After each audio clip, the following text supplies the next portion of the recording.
Isabelle est la maman d'Iser, une petite fille autiste. Afin d'être plus autonome, l'enfant suit un programme d'apprentissage révolutionnaire inventé aux États-Unis. Une technique qui n'est malheureusement pas reconnue en Belgique. Isabelle a donc fait appel à la rédaction d'Images à l'appui afin d'interpeller les pouvoirs publics. Aujourd'hui, je pourrais dire que je suis une mère, sûrement la mère, la plus en colère du monde.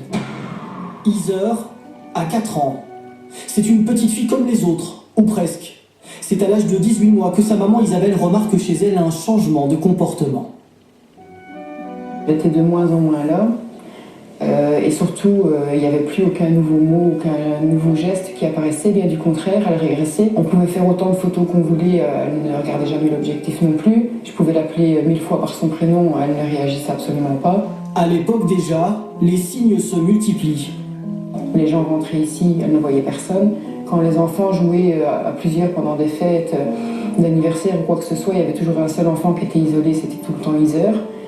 Et puis surtout les mois passaient, et moi je m'étais raccrochée au mot maman, qui était le premier mot que tous les enfants disent en général. Et plus les mois passaient, et elle ne le disait toujours pas.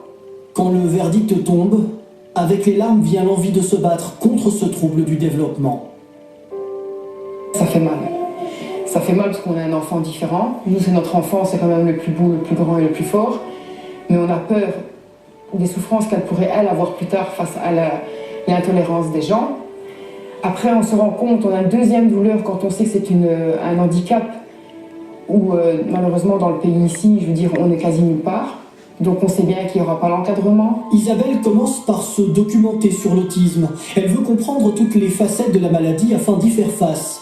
C'est en surfant sur Internet qu'elle découvre 3 nouvelles méthodes de prise en charge inventées aux États-Unis. J'ai tout de suite voulu trouver ce qui pouvait s'offrir à nous en Belgique. Et c'est grâce que j'ai été visiter une école spécialisée. Et une directrice m'a donné un folder qui venait juste de sortir, qui venait juste de l'avoir dans ses mains. Et c'était Outifun, qui expliquait un petit peu brièvement sur le folder un peu les méthodes. J'ai vu les 3 noms là qui se sont inscrits sur la fiche. J'ai trouvé ça magnifique. La maman contacte l'ASBL qui travaille ces 3 techniques nommées ABA, Teach et PEX. Elle rencontre Audrey qui a mis en place le premier service ambulatoire d'accompagnement comportemental pour enfants autistes. La méthode ABA, c'est vraiment une méthode qui va travailler sur les problèmes de comportement, donc des choses qui sont socialement inadaptées et qui empêchent l'intégration de l'enfant. La méthode TICH, c'est vraiment une méthode qui va travailler sur le temps et sur l'espace, donc permettre à l'enfant de s'orienter dans son environnement, de se déplacer tout seul par exemple, de pouvoir visualiser ce à quoi il doit s'attendre aujourd'hui, ce qu'on attend de lui en termes d'efforts. Et la méthode PEX, donc c'est une méthode de communication alternative et c'est vraiment une méthode qui va permettre à l'enfant d'échanger avec son environnement. 2 fois par semaine, Nathalie, une éducatrice pédagogique, vient chez Isabelle pour travailler avec Iser. Après 4 mois de séance, la professionnelle remarque déjà de gros progrès.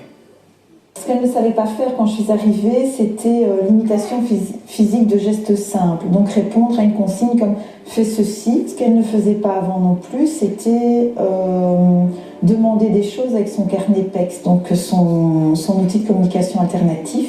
Et donc là, maintenant, on essaie d'inclure la petite phrase pour le « je veux » avec le regard.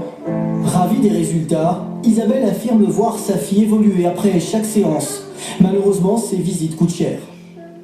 En fait, elle ne fait que 3 heures par semaine parce que c'est horriblement cher. Donc moi et mon mari, on a essayé de faire un maximum. Mais on aimerait vraiment qu'elle ait beaucoup plus d'heures, mais financièrement, c'est pas possible. Comme l'INAMI n'intervient pas et la mutuelle n'intervient pas, je sais même pas comment on va faire.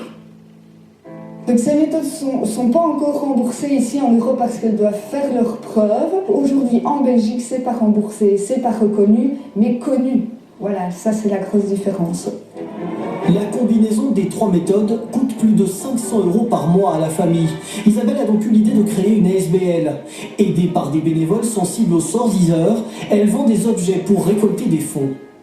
Il y a eu une mobilisation qui s'est faite tout alentour de moi, des gens qui nous portent vers le haut, des gens qui prennent mes bics et qui font du porte-à-porte, des gens qui versent sur le compte sans même rien me demander, des gens qui m'aident, et des gens des fois qui ont même moins que moi, et c'est ces gens-là qui m'aident. L'argent récolté permet à la famille de joindre les 2 bouts, mais Isabelle pense aussi aux autres enfants autistes. Mon objectif pour Iser, ce serait qu'elle devienne le plus possible une petite fille comme les autres, qu'elle soit le plus possible indépendante et autonome, et que l'INAMI et la mutuelle remboursent ces séances de stimulation à tous les enfants autistes qui en ont besoin.